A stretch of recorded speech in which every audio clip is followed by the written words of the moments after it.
Hey folks, it's Andrew from Gamba Red, and today I'm delivering a PSA to stop using the basic equation for the inverse square law to try to extrapolate the intensity with distance from your LED panel or device. Now the short answer is that the main reason for this, and there are multiple reasons, but this is the biggest one, and that is because the basic equation applies to a single source of light, where with LED panels and arrays, we have multiple sources of light. So you would end up with multiple equations and how they overlap, and the beam angles, and the power outputs, and the spacing between the LEDs, all are going to be factors in how they affect the optics that you cannot model with this simple equation.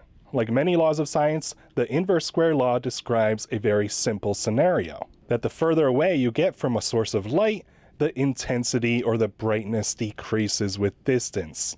This is fairly intuitive and easily observable, that if you try to sit next to a light bulb and read, then it's easy to read. If you sit far away from the light bulb, it becomes harder to read. And thus the equation comes from this scenario I have on the screen here, that basically you assume it's a point source and the light is being spread uniformly from the center point, which that is also not the case with LEDs, as the light distribution is not the same as a uniform point source. So another simplified rule from the inverse square law is that every time you double the radius, essentially your distance away from the source, then that also means you're dividing the intensity by 4. And so one of the problems of why this myth has been perpetuated is that a lot of brands and influencers only provide a single point of measurement for intensity at about 6 inches away. And the only option that the average consumer has is to try to extrapolate it, but all they have is the simple equation for the inverse square law, which is fundamentally flawed, as we'll see. Now, I just saw this happen on a science-based skincare influencer's YouTube review of LED masks versus LED panels. Now she noticed she was getting more skin redness from the LED panel. I noticed that my right cheek was becoming a little splotchier. And this is something I know very well. This is how my cheeks become if I've been exposed to too much sun or heat damage, or if I've used a tool that is too intense for my skin. I develop kind of rosacea-y type splotches, and I started to see that pop up on my right cheek. My personal theory is that this is due to the panel. But because she was mindful of calculating the dose correctly, then her only assumptions would be that it was too much intensity or the wavelengths were causing the skin redness. But the manufacturer was only providing the intensity number at 3 inches away when she was actually using it at 6 inches away. So she had no other choice but to use the inverse square law and essentially divide that intensity by 4 to make an assumption about what her intensity at 6 inches would have been.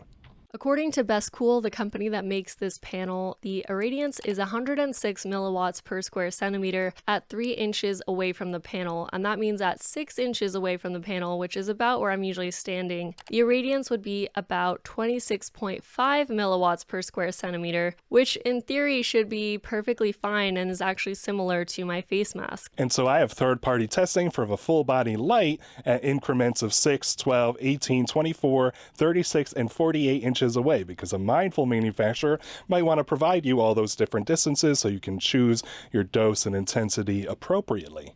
And so I can put together this graph that the measured data points are the orange squares, and you can see how it decays with distance.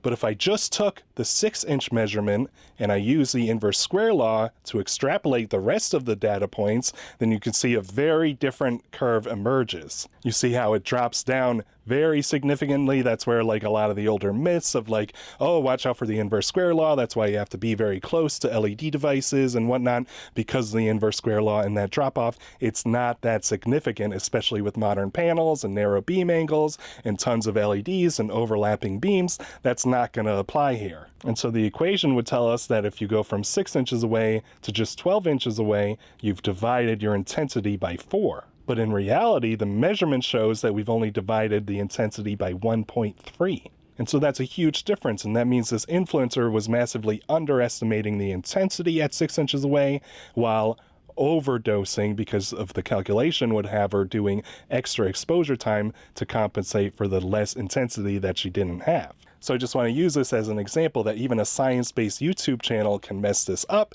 and use the inverse square law improperly. Now, unfortunately, I can't think of any simple equations or calculators that we could help you to project the distance and the intensity equation, because it depends on a lot of factors like the lens angles, the beam uniformity of those lenses, the number of LEDs, the spacing between the LEDs, and the overall dimensions of the panel. And so that curve is going to be somewhat unique based on every single different brand and different type of panel. And so that's it. That's your public service announcement for today. We need to stop using the simple equation for the inverse square law. We need to have manufacturers provide more measurements that are actually accurate at various distances away, so you can choose the right distance so you don't cause overheating issues. So that's my bit for today. Thanks for tuning in.